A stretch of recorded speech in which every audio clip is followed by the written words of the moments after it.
siempre nosotros tenemos que pensar que las mucosas, los epitelios que revisten el cuerpo, generalmente pues tienen una configuración estructural de conformidad a las necesidades del cuerpo. Si acá es pseudoestratificado y ciliado, porque estas cilias son necesarias para eliminar las partículas nocivas. Esta forma pseudoestratificada hace más difícil que los agentes patógenos puedan ingresar al organismo. Para que un agente patógeno ingrese, pues tiene que vencer estas barreras, esta inmunidad que es la que habitualmente llamamos una inmunidad nata. Entonces, tenemos que estar el epitelio, hay una membrana basal que siempre está en la parte inferior, que es donde descansa, donde se unen los epitelios. ¿Sí?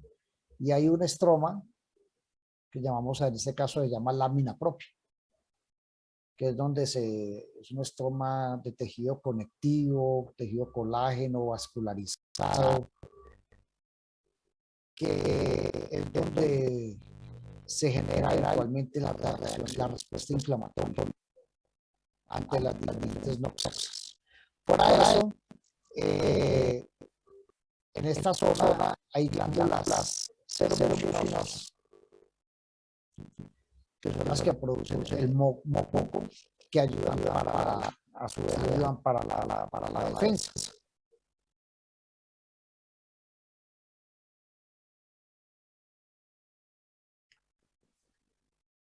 Ahora en relación a la laringe, entonces la epiglotis y la cuerda vocal verdadera están revestidos por un epitelio escamoso estratificado. Todo esto pues asociado a lo que decíamos ahora, a su función. Tiene que ser así, porque es una superficie que al generarse la voz pues se está utilizando continuamente. En cambio, el epitelio de las cuerdas vocales falsa y la laringe es un epitelio ya respiratorio, el que hablamos ahora, pseudoestratificado, ciliado.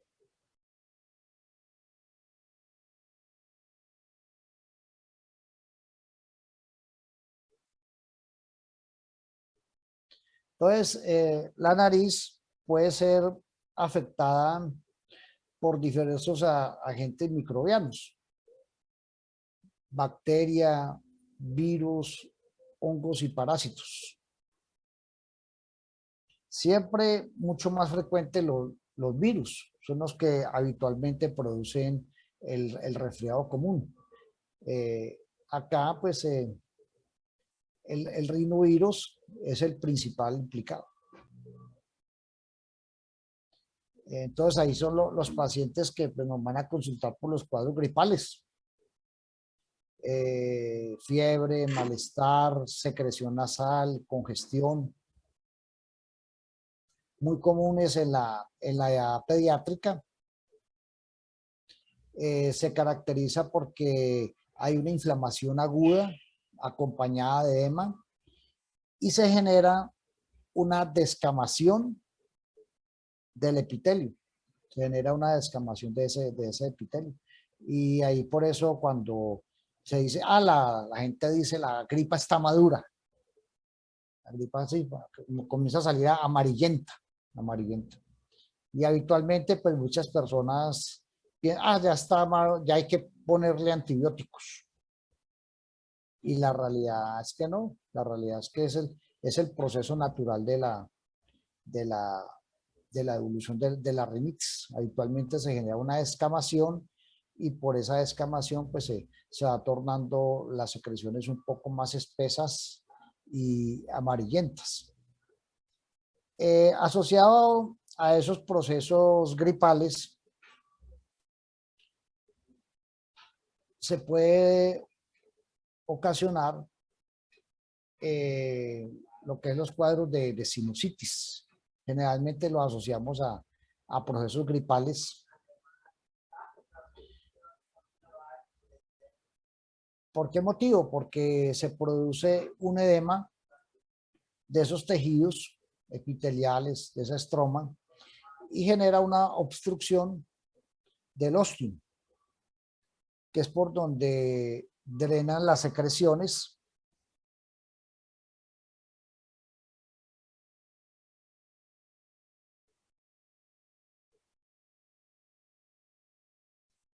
y acá vemos más o menos en este diagrama, estamos apreciando cómo es el proceso fisiopatológico.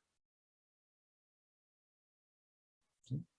Acá empezamos, hay una congestión de la mucosa por el cuadro viral, o también puede ser un cuadro, otros cuadros que no tienen que ser virales, los cuadros alérgicos. En las vías respiratorias es muy común la rinitis alérgica. ¿Sí? Finalmente uno dice que es un... ¿Sí? ¿Quién? Nosotros decimos que es un resfrío, que es cuando está acompañado de fiebre, ¿no?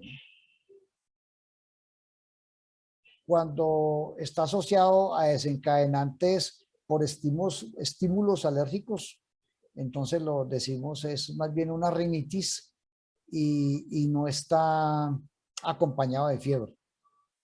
Entonces está la congestión, la retención de secreciones, el espesamiento.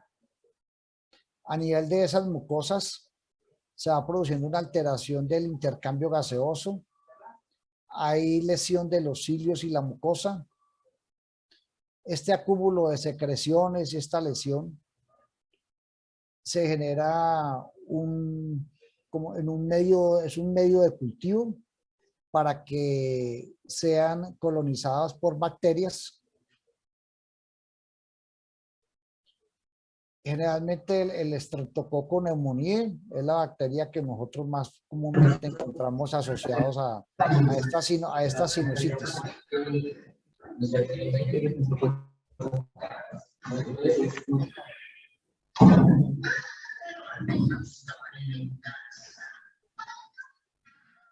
El tratamiento pues, lo hacemos con antibióticos, ¿no?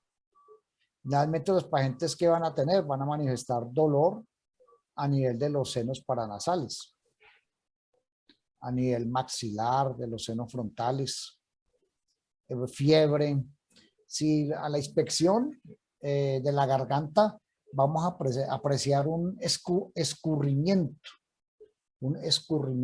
purulento en las fosas, un escurrimiento purulento posterior que baja desde la nasofaringe hacia la orofaringe. Podemos encontrar sensibilidad. Hay personas que estos cuadros se les cronifica. Cuando un cuadro agudo es reiterativo, entonces se genera la cronificación. Puede cursar con cuadros ya de halitosis. Un cuadro extremo ya severo, una sinusitis que sucede, puede producir una osteomielitis y una meningitis. También hay casos de sinusitis que se producen por problemas dentales.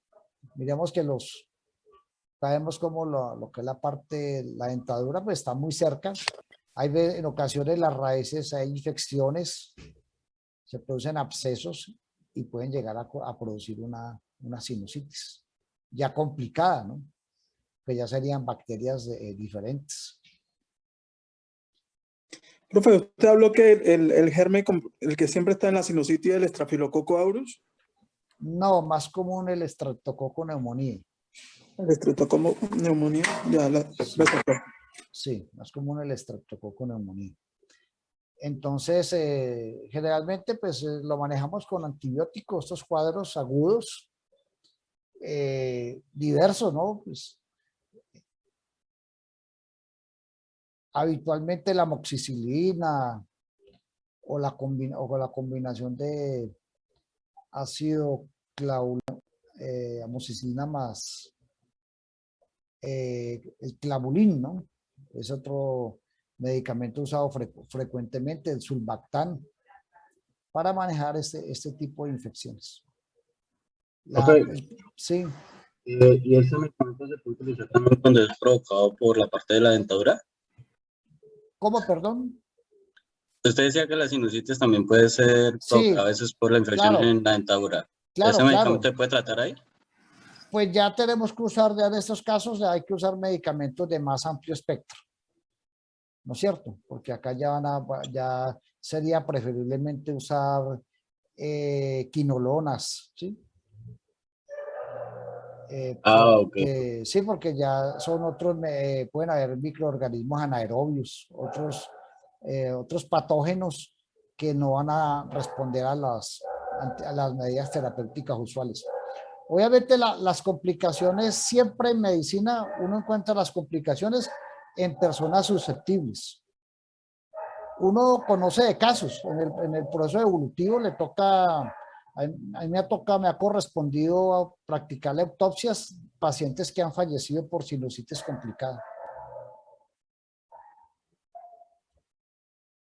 Muchas veces no hay una historia clínica muy clara, pero lo más probable es que son pacientes que deben de tener un déficit inmunológico de base, que no siempre está conocido. Otra patología muy frecuentemente que ustedes van a encontrar allí no dicho, es consulta casi que de todos los días, es la rinitis atópica.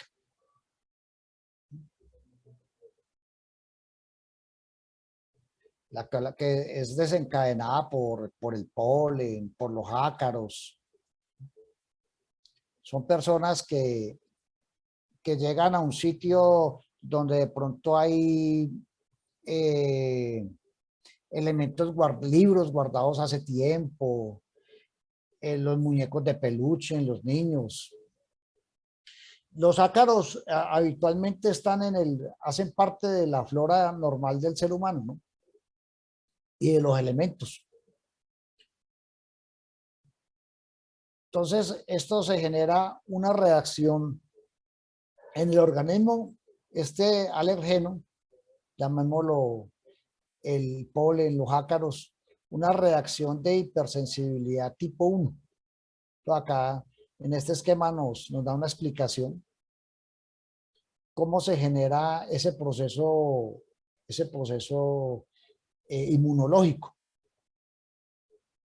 Siempre nosotros en los tejidos vamos a tener los macrófagos, que son las células que captan inicialmente este antígeno, este elemento, el alergeno, esta noxa, la captan y ellos van inicialmente y la presentan a un linfocito T4 virgen.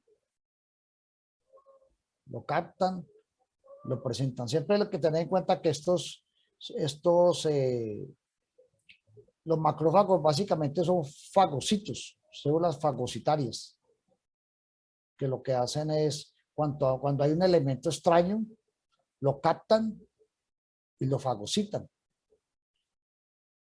En este caso, lo presentan al linfocito y este linfocito T4 lo presenta al linfocito B. Este linfocito B,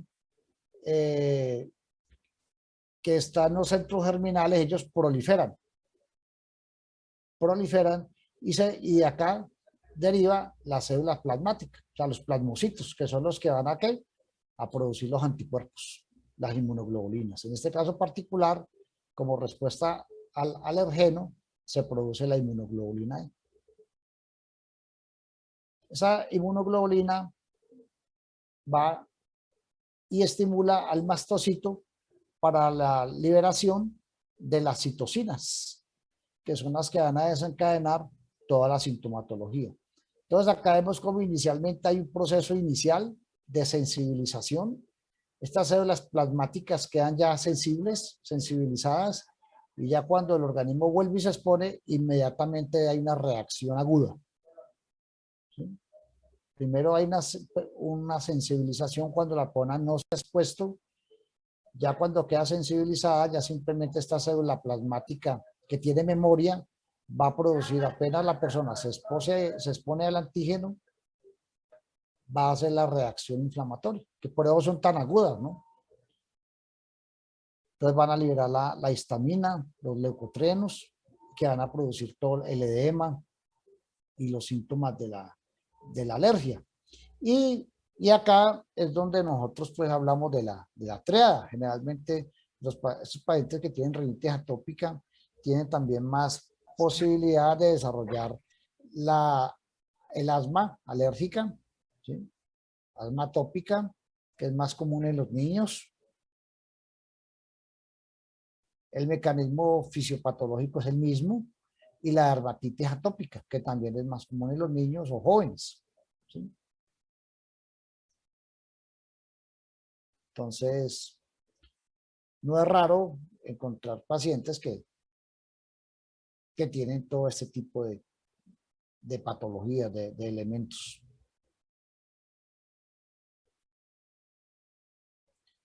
Entonces, a nivel de las mucosas, ¿qué vamos a encontrar? Vamos a encontrar edema, congestión vascular y un infiltrado inflamatorio principalmente constituido por eosinófilos y plasmocitos. Nosotros tenemos que tener en cuenta que también este cuadro de rinitis no solo afecta allí, sino que también afecta toda la mucosa del sistema respiratorio superior. Entonces también la de los senos paranasales. Entonces en muchas ocasiones estos cuadros crónicos repetitivos es lo que lleva a los pacientes a sufrir sinusitis crónica. Lo que les decía, no solamente son las infecciones, también los cuadros de rinitis a repetición. Entonces cuando nosotros nos llegan, los pacientes ya con sinusitis crónica tienen que ser sometidos a curetajes, a limpiezas, y lo que uno ve es básicamente unas mucosas ya con cambios ya de colagenización, atrofia, hiperplasia y con un gran infiltrado inflamatorio eosinófilo.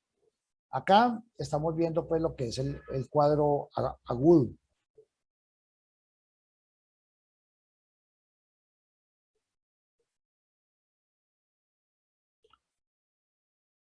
Entonces, como lo mencionábamos, la rinitis crónica se desarrolla a partir de una inflamación que sea persistente.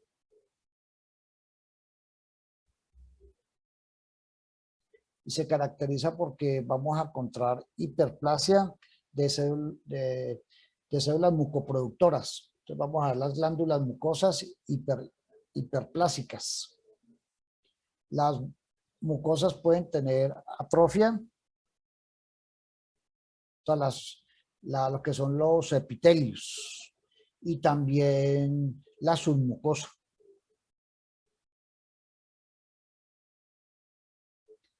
Puede haber metaplasia escamosa y desaparición completa de las glándulas.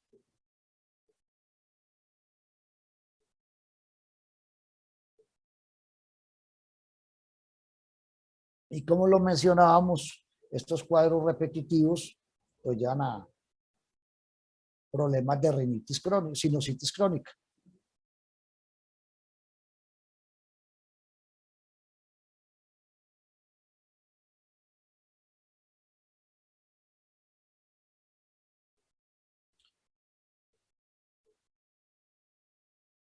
Y la formación podemos ver también la formación de pólipos, ¿no?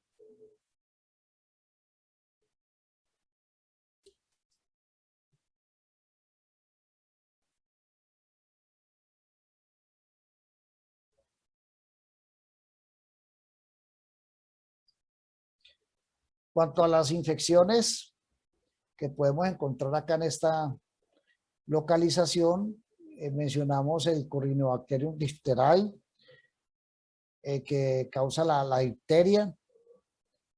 Afortunadamente, pues ya es una patología poco común gracias a la vacunación. Realmente, pues yo nunca he visto un caso de difteria realmente, porque pues la vacunación no es universal, pero sí está muy generalizada y se disminuye la transmisibilidad de la bacteria y prácticamente se elimina. Los casos básicamente se caracterizan por la producción de membranas de color gris amarillento que recubren las mucosas. Esas membranas están constituidas por fibrina, neutrófilos, epitelio necrótico y bacterias.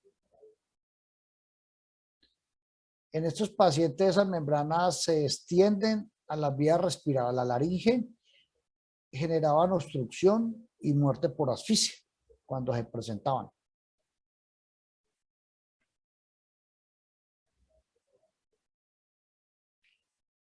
Otra patología que encontramos acá en esta área menos frecuente, entonces es una patología menos frecuente, pero que de todas maneras debemos de sospechar siempre que las condiciones, la clínica lo oriente hacia allá. Es una enfermedad, el rinoescleroma es causado por la Klebsiella rhinoscleromatis.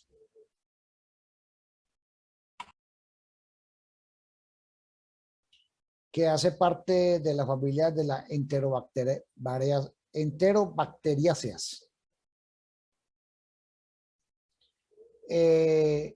Se transmite por contacto directo. Lo vamos a encontrar en personas con mal estado nutricional, una pobre higiene personal, más frecuente en pacientes entre 10 y 40 años de edad.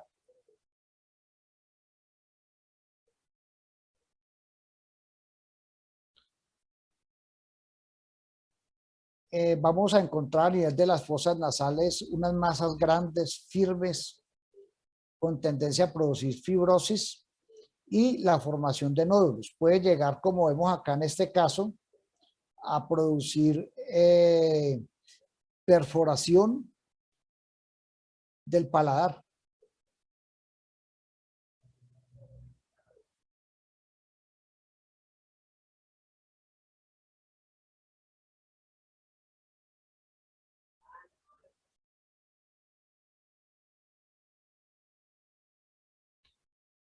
Entonces vemos como la histología, el estudio histológico de estos pacientes, vamos a encontrar numerosas células plasmáticas con los cuerpos de Russell. Acá estamos viendo uno. Ellos son constituidos por inmunoglobulinas.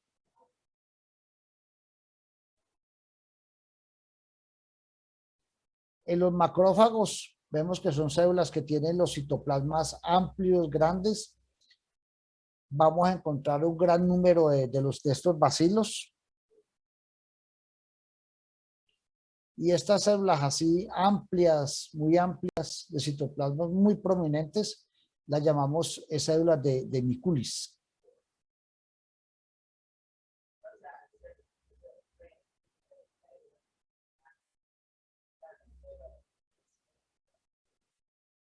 Otra entidad patológica que vamos a encontrar aquí en las fosas nasales, en la parte nasal, que podemos encontrar es la tuberculosis. Básicamente está asociado a la presencia de tuberculosis pulmonar. Se caracteriza por úlceras confluentes de tamaño variable. Las personas más susceptibles, pues como siempre en ese tipo de patologías, son las que tienen las defensas bajas. Como los portadores del virus de la inmunodeficiencia humana, pacientes en quimioterapia, pacientes trasplantados, ¿sí?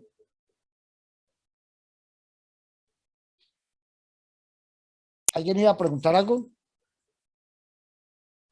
Y en la histología,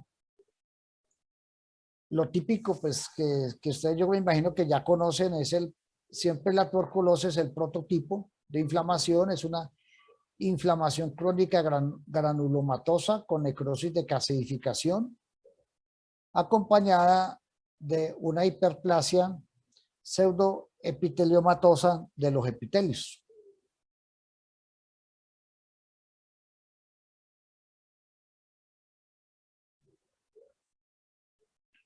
Otra de las enfermedades que podemos encontrar en esta área menos frecuente, mucho menos frecuente, es la sarcoidosis. Es una enfermedad que afecta la nariz con poca frecuencia, un 18%, porque generalmente cuando hay sarcoidosis lo vamos a ver más en los pulmones, en la piel.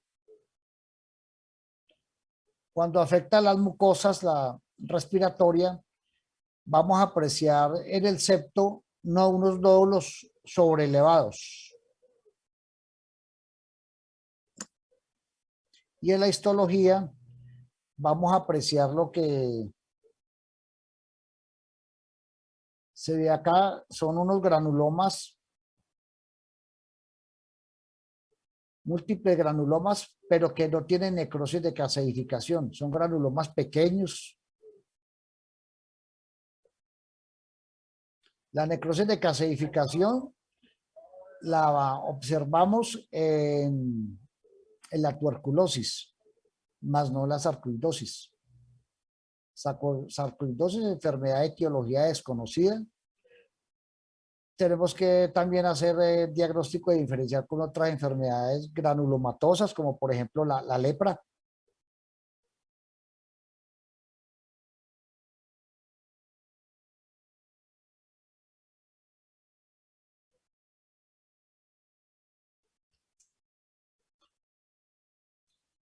La sífilis, ya más que todo, ya paso de esto, son sífilis terciarias.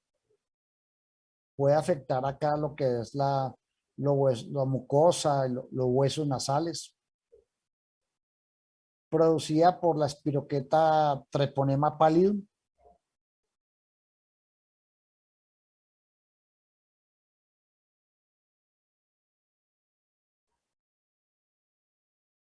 En la fosa nasal también podemos observar la sífilis primaria, que es el chancro. Lo podemos identificar en la parte anterior del septo y en la piel del vestíbulo nasal. La sífilis secundaria puede producir fisuras del vestíbulo y obstrucción nasal. Y la terciaria genera edema, necrosis ósea y de tejidos blandos, con la consecuente deformidad en silla de montar, así como el ejemplo que estamos apreciando allí.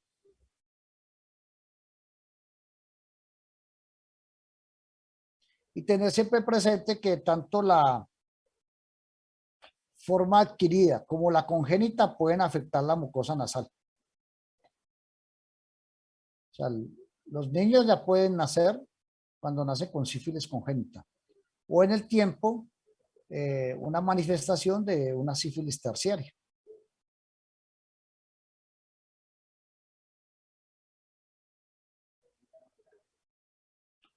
Entonces acá vemos a nivel de los cortes histológicos.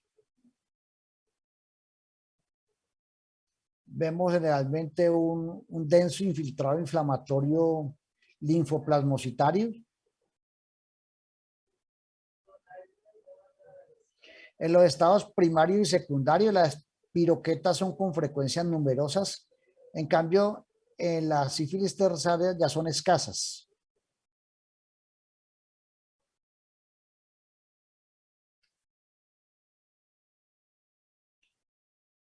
En la sífilis terciaria es característico que encontremos una endarteritis con células plasmáticas y macrófagos, como la que estamos viendo en esta microfotografía de la parte inferior.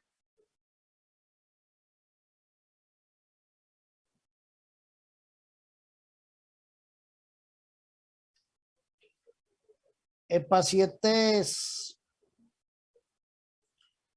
inmunosuprimidos, como los que hemos mencionado ahora, pacientes que tienen diabetes, trasplantados, con inmunodeficiencia, leucemia, pacientes en quimioterapia, son susceptibles a sufrir infecciones por hongos.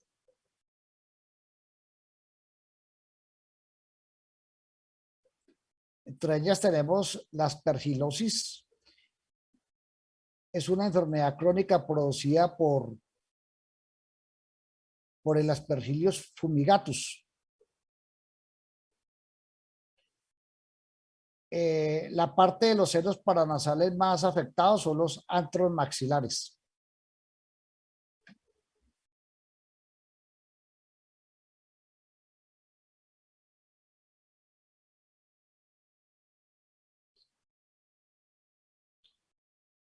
Otro tipo de hongo que puede afectar esta área son la mucormicosis, producida por Rhizopus mucor. Produce una enfermedad que compromete las fosas nasales, los senos paranasales, el paladar, y puede extenderse al cerebro y a la órbita.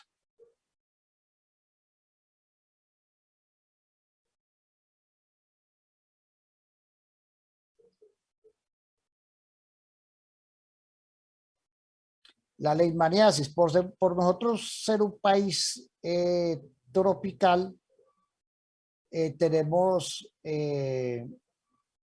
pacientes, una población endémica, más que todo de la leishmaniasis mucocutánea, que es la forma de afectación más común que vamos a encontrar acá en Sudamérica, y es producida por la Leishmania brasiliensis.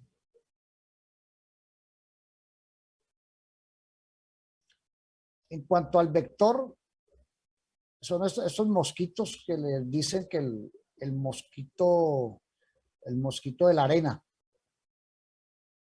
Básicamente son flebótomos de la especie Luxomia. Se encuentra distribuidos por varias regiones del mundo.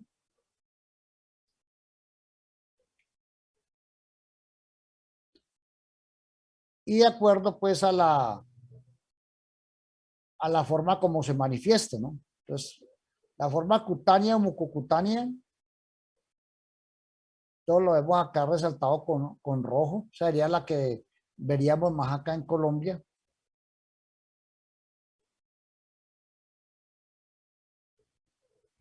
Entonces decíamos que la forma mucocutánea por la Leishmania brasiliensis, la cutánea sería por la Leishmania tropical, y la leishmaniasis visceral por la Leishmania donovani, que afecta a los órganos, las vísceras. Entonces, esta enfermedad, pues el polo benigno es la leishmaniasis cutánea, que afecta a la piel. La leishmaniasis mucocutánea es un polo intermedio, en el cual si los pacientes no se tratan, pues el resultado no va a ser tan bueno, van a tener grandes deformidades a nivel nasal de los huesos, y la leishmaniasis visceral, que puede ser mortal, la Leishmania donovani, ¿no?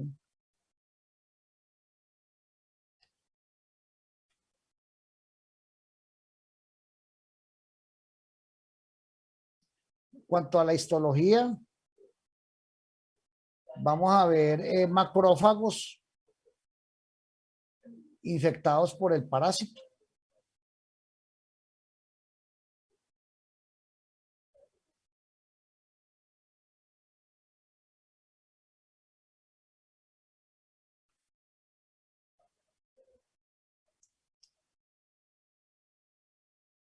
Entonces, en cuanto a las condiciones inflamatorias tumorales no infecciosas, lo que hablábamos ahora, los pólipos, ¿no? La poliposis.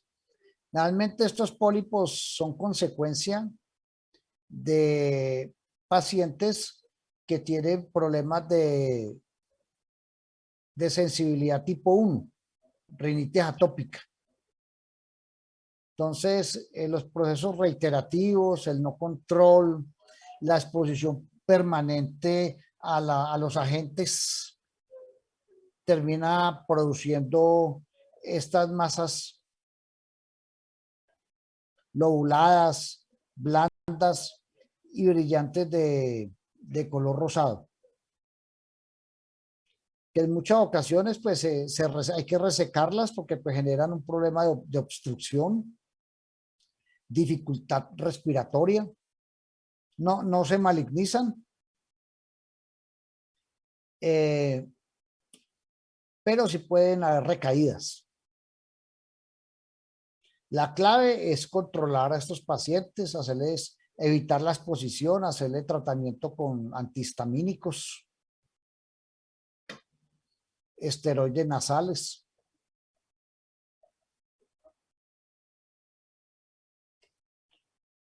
Otras tumoraciones que vamos a encontrar acá en esta área son básicamente los papilomas, que son de 3 tipos.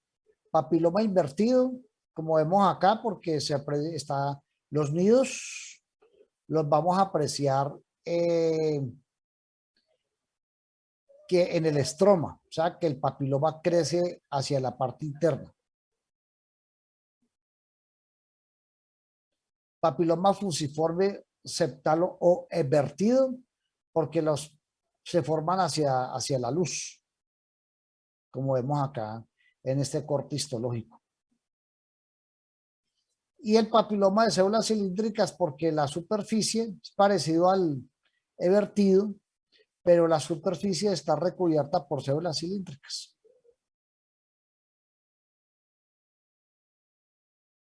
Son lesiones tumorales benignas que habitualmente curan con la extirpación.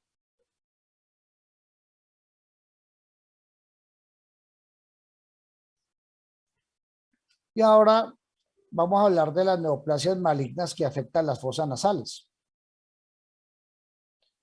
La neoplasia maligna más frecuente es el carcinoma escamocelular, sinonasal. Y esos tumores son queratinizantes entre un 80 y 85% de los casos. Entonces acá vemos ya la mucosa nasal infiltrada por células tumorales malignas de tipo escamoso y cómo producen bastante queratina.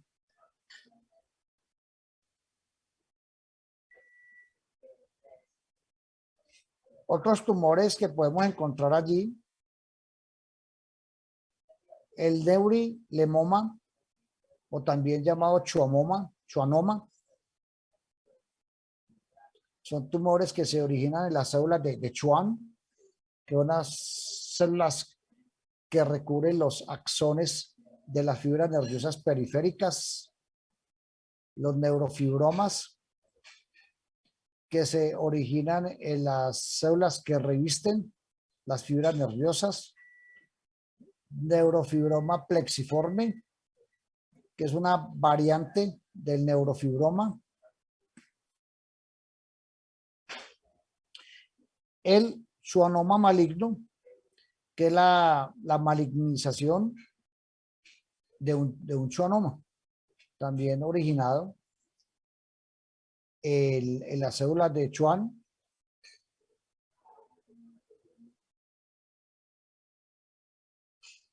Mucho menos frecuente, también podemos encontrar melanomas.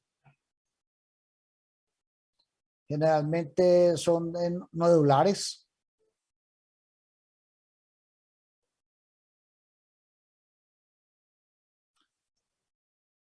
El neuroblastoma olfatorio,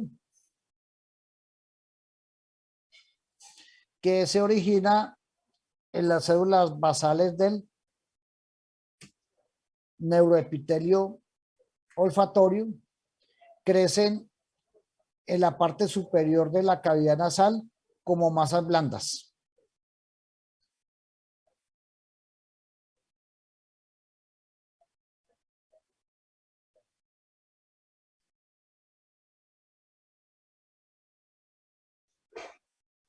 Son células poco diferenciadas, uniformes, que forman pseudorosetas y con los métodos de coloración se tiñe con argirofilia y con marcadores neuroendocrinos como la enolasa.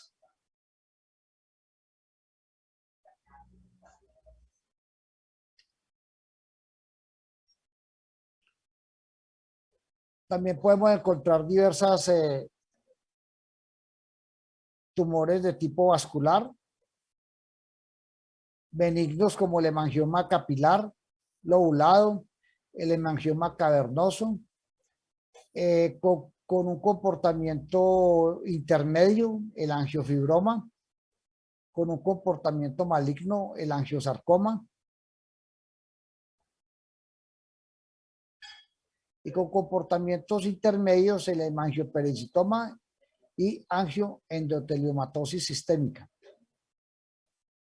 Entonces vemos como en esta zona, en estas regiones, encontramos una gran variedad de patología, tanto patología inflamatoria, infecciosa y tumoral.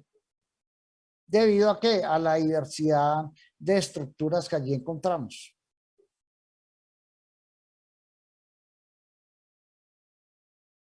De pronto la tumoración vascular más frecuente que podemos encontrar allí es el hemangioma capilar lobulillar de la cavidad nasal, que pues tiene un comportamiento benigno, totalmente benigno.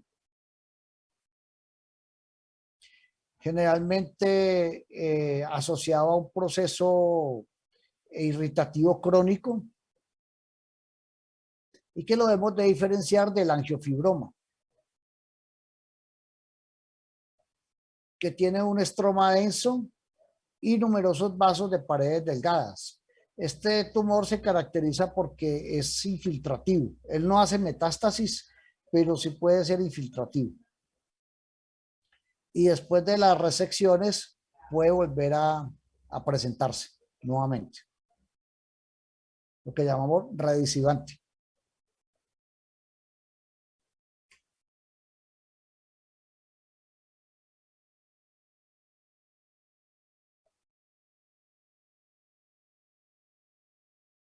Podemos encontrar también lesiones derivadas de los tejidos blandos,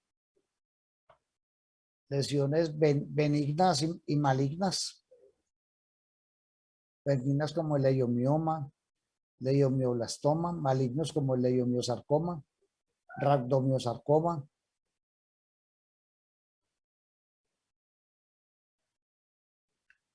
Neoplasias derivadas de los huesos o el cartílago que hay en esta zona, condroma, condrosarcoma, osteoma, displasia fibrosa, osteosarcoma, sarcoma de Ewing, que es este que estamos viendo acá.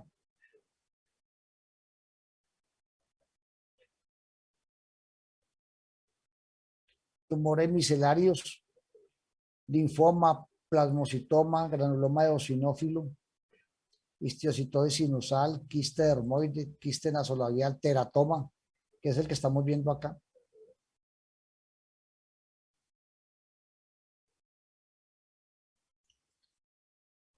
Entonces vemos la gran variedad de patología tumoral que podemos encontrar allí en esta área y básicamente pues es debido a la multiplicidad de tejidos que allí encontramos.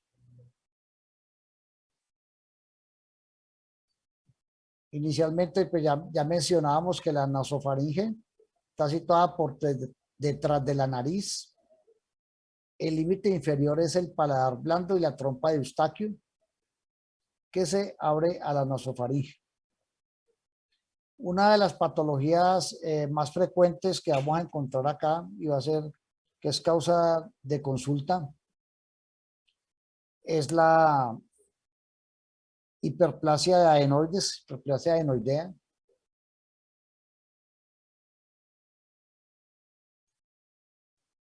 Que la vamos a, generalmente es en los pacienticos que nos llegan con obstrucción respiratoria alta.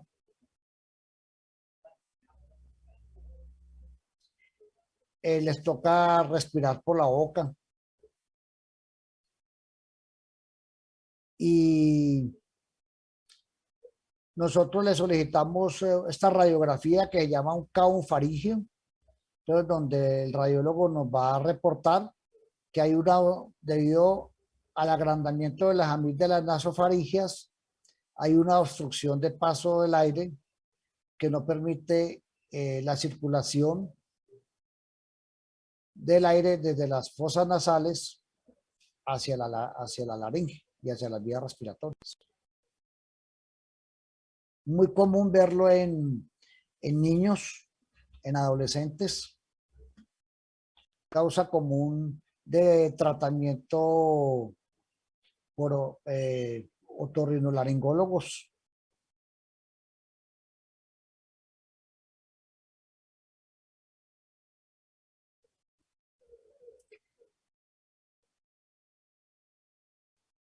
Entre las complicaciones que puede generar el crecimiento de las adenoides o la hiperplasia es el bloqueo de la cuana posterior y la abertura nasofaringea, que puede llevar a otitis media.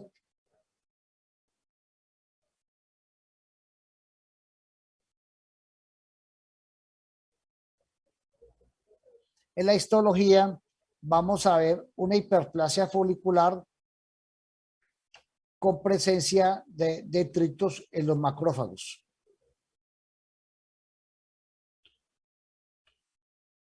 También en la nasofaringe podemos encontrar quistes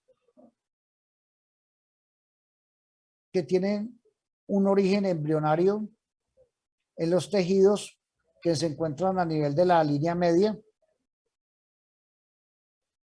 Ellos se encuentran lateralmente revestidos por un epitelio escamoso o columnar.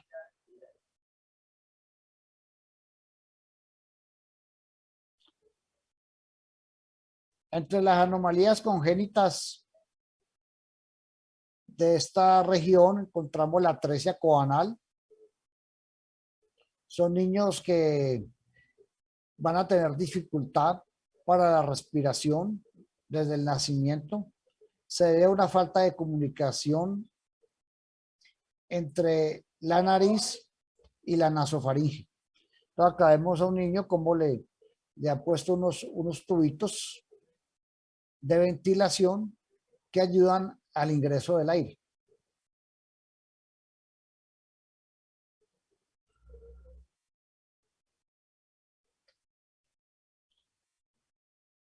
En cuanto a los tumores,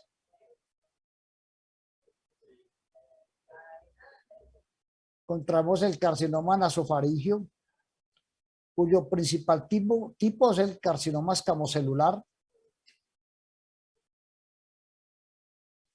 y se localiza habitualmente en la fosa de Rosenmüller. Clínicamente, los pacientes van a consultar por pérdida de audición debido a la obstrucción de la trompa de Eustaquio.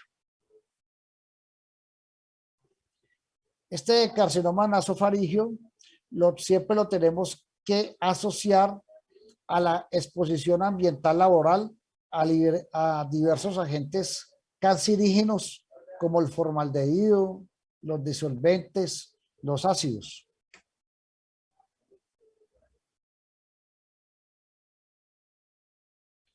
Cuanto a los tumores de esta zona, de estas áreas, los no epidermoides, encontramos los adenocarcinomas, el adenoide quístico, el tumor mucoepidermoide que se presenta con muy baja frecuencia.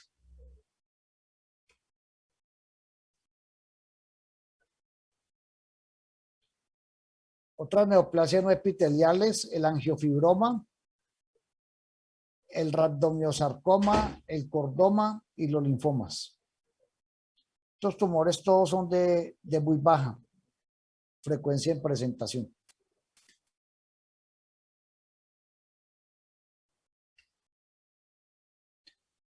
Ahora vamos a tratar de la laringe.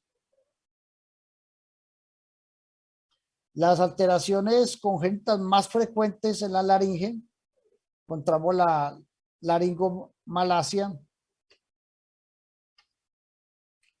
la parálisis de las cuerdas vocales y la estenosis subglótica.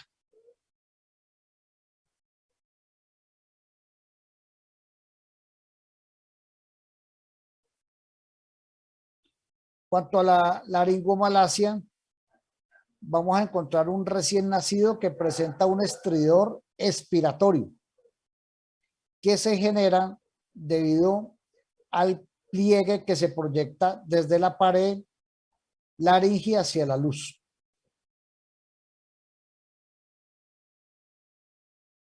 En la medida que va madurando, va creciendo, ese problema tiende a ir desapareciendo. Ahora, en cuanto a la parálisis de la cuerda vocal, tenemos que se produce por una compresión del cuello al nacer,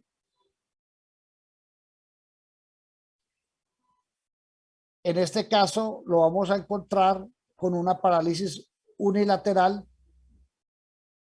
del nervio laríngeo recurrente. Es una alteración usualmente temporal y termina aproximadamente a las 4 semanas después del nacimiento. Cuando la parálisis es bilateral, generalmente resulta como un daño del sistema nervioso central. Son niños que han tenido problemas en el momento del nacimiento,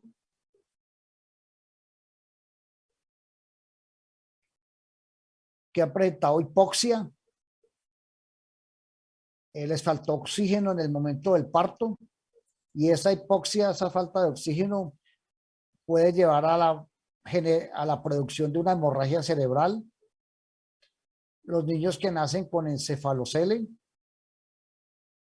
con hidrocefalia, y cuando se presenta esta alteración en este contexto tiende a ser permanente.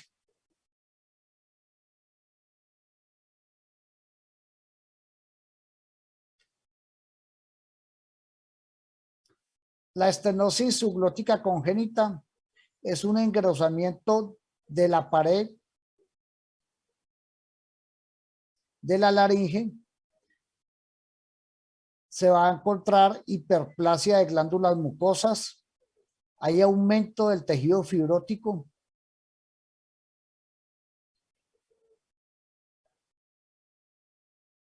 y hay obstrucción por sobrecrecimiento del cartílago cricoides.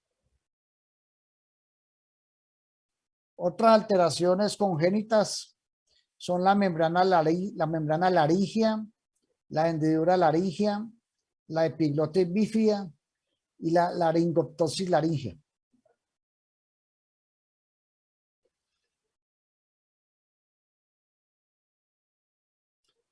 En relación a las infecciones que pueden comprometer a esta zona, a la laringe, entonces allí encontramos tanto infecciones virales, bacterianas y micóticas.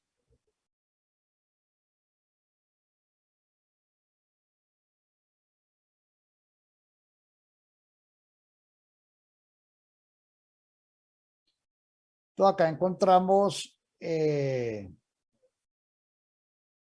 la epiglotitis aguda, que es causada por el Haemophilus influenza. Este se presenta en el contexto de una urgencia, más habitualmente afecta a lactantes. La inflamación de la epiglotis produce una dificultad respiratoria aguda, severa. Los niños pueden adoptar una posición como de trípode, inclinándose como hacia la espalda, extendiendo la cabeza, tratando de que el aire ingrese más fácilmente. Es una urgencia médica que tiene que manejarse con los antibióticos apropiados para contrarrestar la Haemophilus influenza, que habitualmente responde a las cefalosporinas. Es un cuadro, la realidad es muy poco frecuente encontrar un cuadro de epiglotitis aguda. Mucho más común, vamos a encontrar cuadros de laringotraqueobronquitis aguda. La afectación de la laringe de los niños habitualmente la llamamos un crup laringio. Vamos a encontrar un lactante con un estridor al expirar, la dificultad para que el aire ingrese, que puede oscilar de un cuadro leve a un cuadro severo.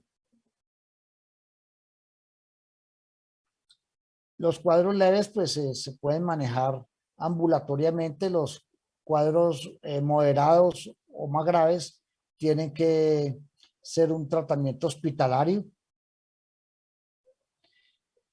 El virus es causada, esta diferencia de la epiglotitis es causada por virus. El virus para influenza es el más frecuentemente encontrado en estos casos. Aunque también podemos ver casos del virus sincitial respiratorio.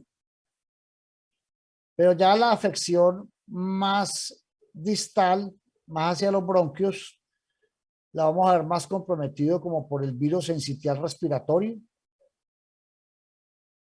lo que llamamos los cuadros de bronquiolitis, que también oscilan desde cuadros leves a cuadros severos, cuyos niños necesitan en algunos casos hospitalización y hasta unidad de cuidado intensivo. Estos son los casos muy frecuentes, o sea, son casos muy frecuentes que ustedes van a atender en su práctica médica y se van a ver allí en los pabellones o en las áreas donde se manejan los lactantes.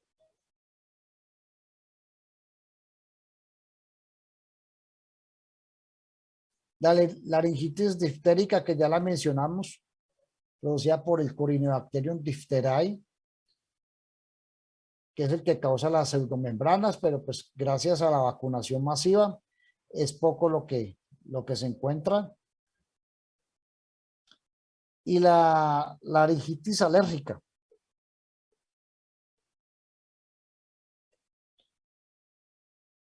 Puede tener una etiología también atópica. También hay otro tipo de laringitis que es por reflujo.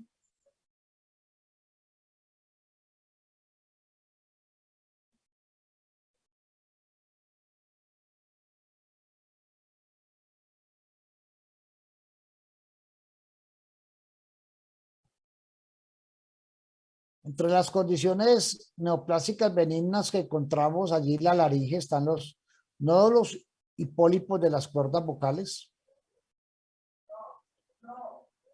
Cuando es un nódulo, es una lesión en la que vamos a ver allí en el estroma un tejido colágeno hipertrófico. Y los pólipos pues están recubiertos por un tejido fibroconectivo vascularizado recubierto por un epitelio escamoso.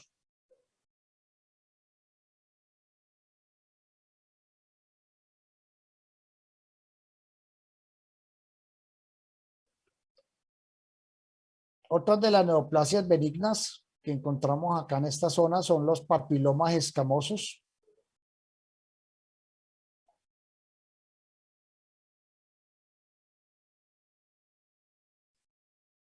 Es la neoplasia más benigna, más común que vamos a encontrar en la laringe.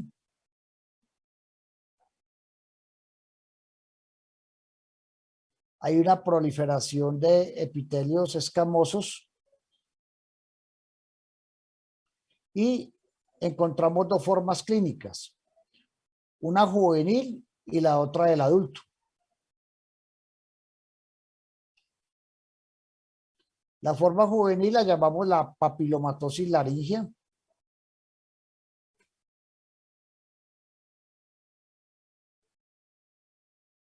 Acá estamos viendo un espécimen anatomopatológico de un paciente con una severa papilomatosis laringea.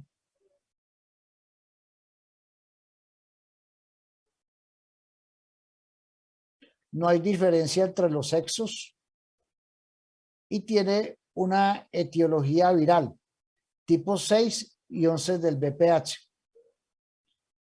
Esta infección se adquiere durante el parto por una madre infectada por el virus del papiloma. Tienden a ser recurrentes, de difícil manejo, pero la transformación cancerosa es rara.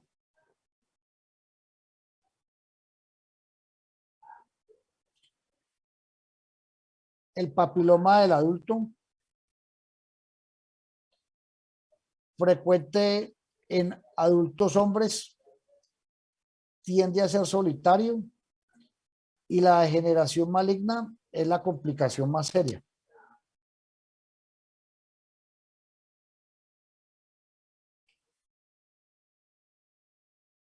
También puede estar asociado a la infección por los virus del papiloma humano.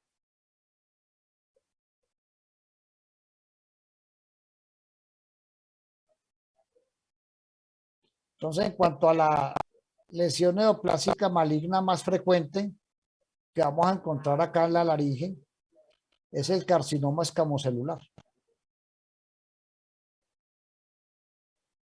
Acá vemos un espécimen quirúrgico de un paciente con esta malignidad. Es una patología que predomina en hombres. En cuanto a la histología, puede ser queratinizante o no queratinizante. Y hay una tendencia a dar metástasis a los ganglios cervicales y a los pulmones.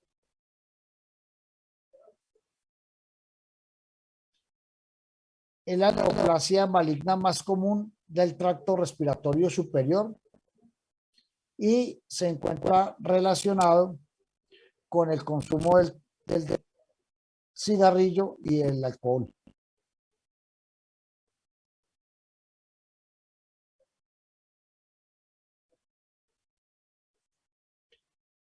Acá vemos otro espécimen quirúrgico. Una gran masa tumoral exofítica. Acá apreciamos cómo se ven nidos de células escamosas que producen abundante queratina. Igual acá, en esta microfotografía de la parte superior. En cambio, en la inferior, estamos viendo un carcinoma escamocelular no queratinizante. Vemos que no hay formación de queratina. Se ve como de un color más azuloso.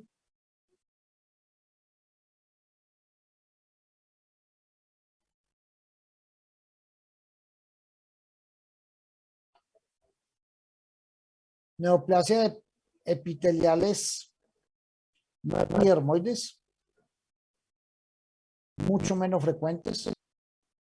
Tumores de células granulares, neurilemomas, schwannomas, carcinoides, paragangliomas, hemangiomas, sarcoma de Kaposi.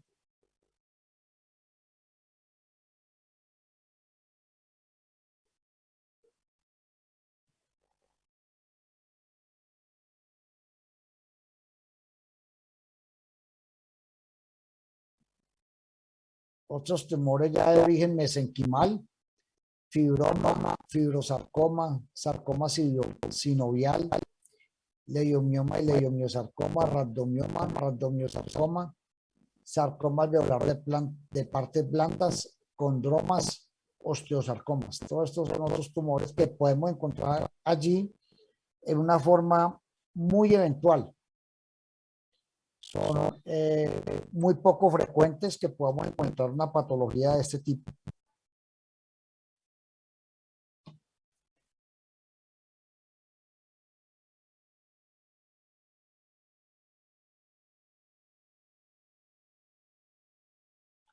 Bueno, entonces allí hicimos un repaso de lo que son las patologías del tracto respiratorio superior. Entonces hicimos un recuento desde lo más común, lo más frecuente, sinusitis alérgicas. Profe, ¿le puedo hacer una pregunta? Sí, ¿Usted de dónde siguió para tracto respiratorio superior? ¿De algún libro en específico, profe? pues parte lo sacamos del libro guía y parte de la experiencia propia.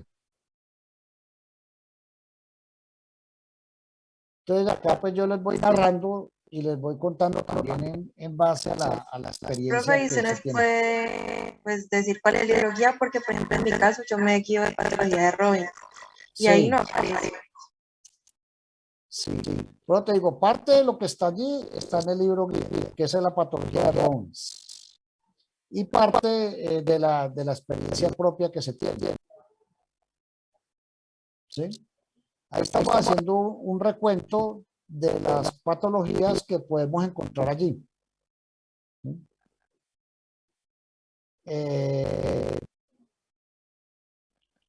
Entonces, como se intercalan las dos cosas, uno generalmente cuando uno dicta una materia, pues en parte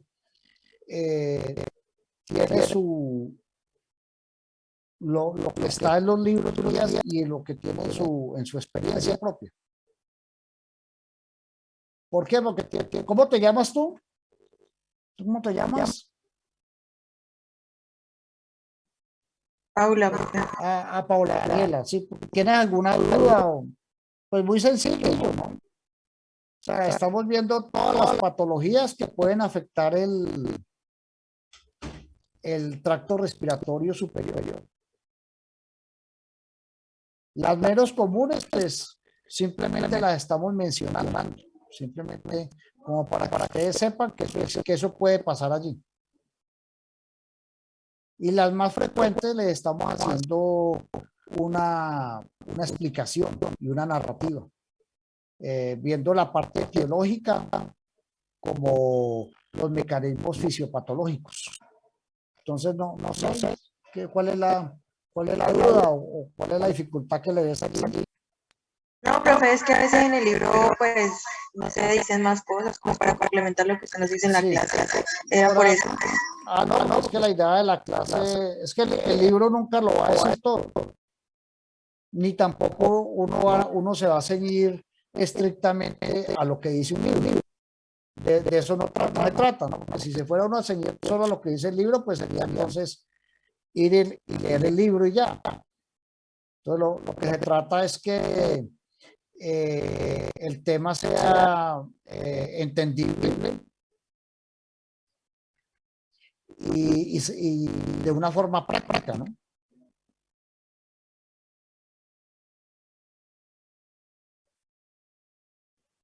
Porque no se puede uno ceñir, pero pues por lo menos yo no me ciño a una sola foto. Si hay un libro guía, el que se tiene, la patología de Bones, se tiene un libro guía, pero también se tiene la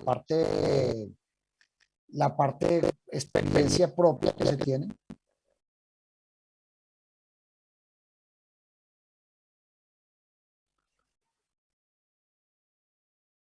Bueno, entonces seguimos.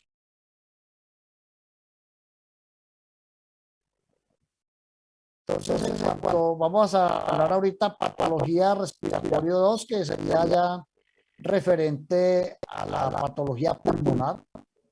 Entonces, acá vimos lo que fue la patología nasal,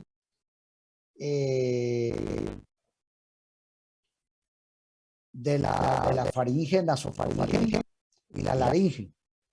Entonces, las anomalías congénitas que vamos a encontrar a nivel pulmonar, encontramos la agenesia o hipoplasia de ambos pulmones, de un pulmón, o también podemos encontrar que sean uno que falta un solo lóbulo.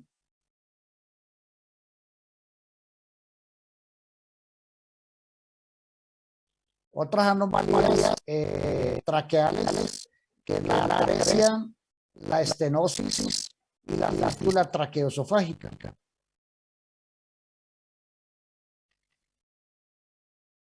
Las anomalías vasculares,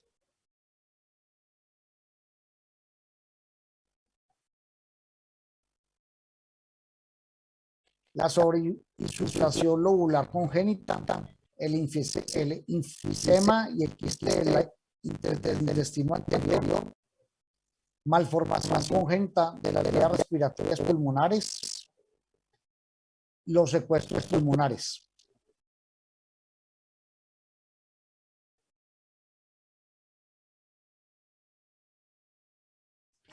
Entonces acá estamos viendo una radiografía de un paciente con una hipoplasia pulmonar. Básicamente es el desarrollo defectuoso de uno o ambos pulmones. Lo podemos encontrar asociado a una hernia diafragmática congénita y a oligohidramnios. Entonces, las hernias diafragmáticas básicamente no hay un desarrollo del músculo diafragma y las vísceras ascienden generando la hipoplasia pulmonar.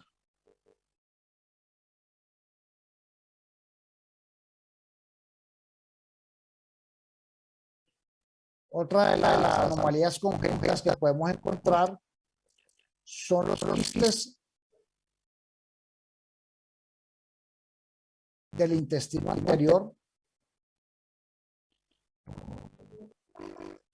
que son los que conocemos como quistes broncogénitos,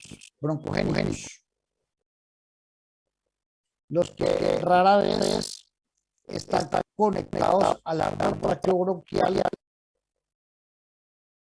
Microscópicamente el quiste está revestido por epitelio cilíndrico pseudoestratificado ciliado con metaplasia escamosa que ocurre en áreas de inflamación. La pared contiene glándulas bronquiales, cartílago y músculo liso. Y la resección quirúrgica es curativa. Entonces, acá en la radiografía de tórax vemos esta lesión. Estos niños tienden a presentar cuadros de neumonía, de infección y el tratamiento definitivo es la cirugía, es la sección de este quiste.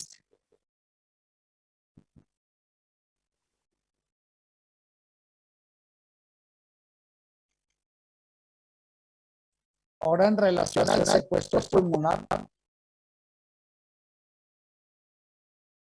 se refiere a una masa de tejido pulmonar que no tiene conexión con la circulación sistémica.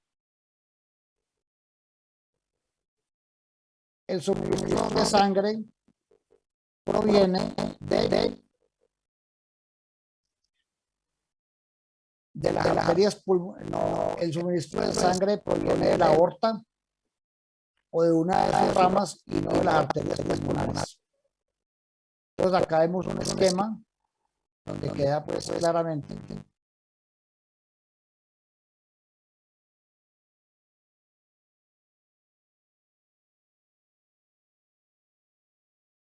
y entre estos secuestros pulmonares podemos encontrar dos tipos, unos que son extralobares, que son los que se encuentran externos al pulmón, y otros que se pueden localizar en parte del tórax o mediastino. Los secuestros intralobales ocurren dentro de la sustancia pulmonar. Lo vamos a encontrar más frecuentemente en niños mayores. Y se pueden asociar a infecciones localizadas que son recurrentes y terminar desarrollando bronquiectasias como consecuencia de estas infecciones recurrentes.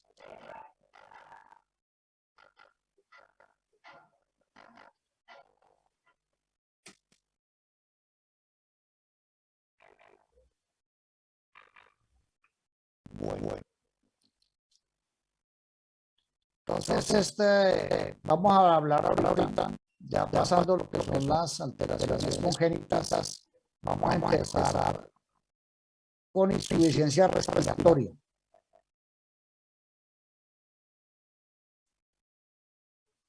Básicamente, es una presión arterial de oxígeno menor de 8 kPa.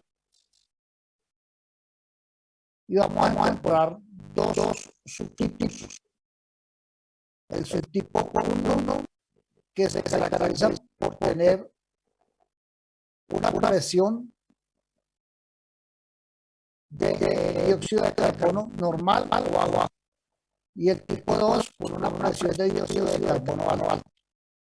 Esta clasificación es importante para comprender los pacientes. Cuando tenemos los pacientes en la clínica, porque encontramos las alteraciones en los gases arteriales. Entonces vemos que el subtipo 1 lo vamos a encontrar en la bronconeumonía grave, asma aguda, fibrosis pulmonar y insuficiencia ventricular izquierda aguda. Entonces vemos que los pacientes van a tener una gran dificultad respiratoria. Y el dióxido de carbono, el dióxido de carbono va a estar normal o bajo por ser un cuadro agudo. En cambio, los tipos 2, ellos logran compensarse. Y aunque tienen niveles de dióxido de carbono en la sangre muy altos, no los vamos a ver con tanta dificultad respiratoria. Y lo vemos en pacientes que tienen problemas de enfermedad pulmonar obstructiva crónica y trastornos neuromusculares.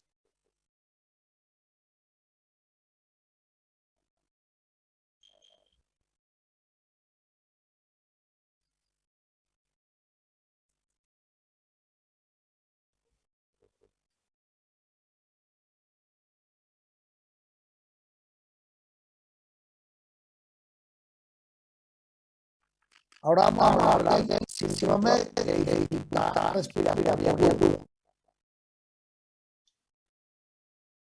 que se define como el síndrome de dificultad, un trastorno en el que el daño a los alvéolos de los pulmones provoca edema y conduce a insuficiencia respiratoria.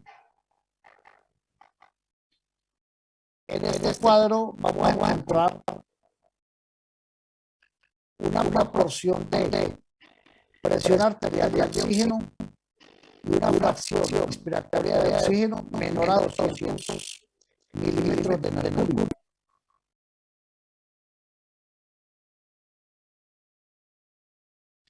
Infiltrados audiovisuales laterales de la radiografía de tórax en ausencia de falla ventricular izquierda.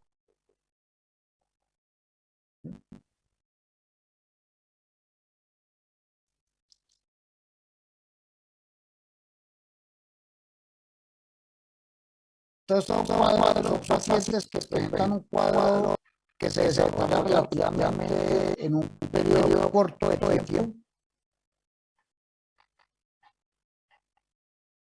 Desagrado por neumonía, septicemia, aspiración, traumatismo grave, pancreatitis, reacciones transfusionales. Estas son las causas más comunes.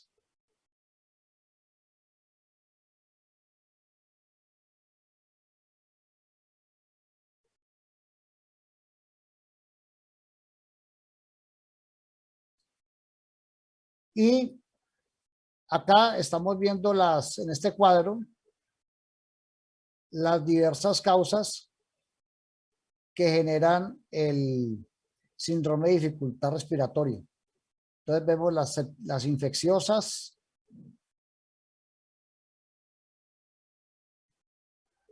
injuria física, los irritantes inhalados, injuria química como la heroína, las condiciones hematológicas como las transfusiones múltiples, pancreatitis, uremia,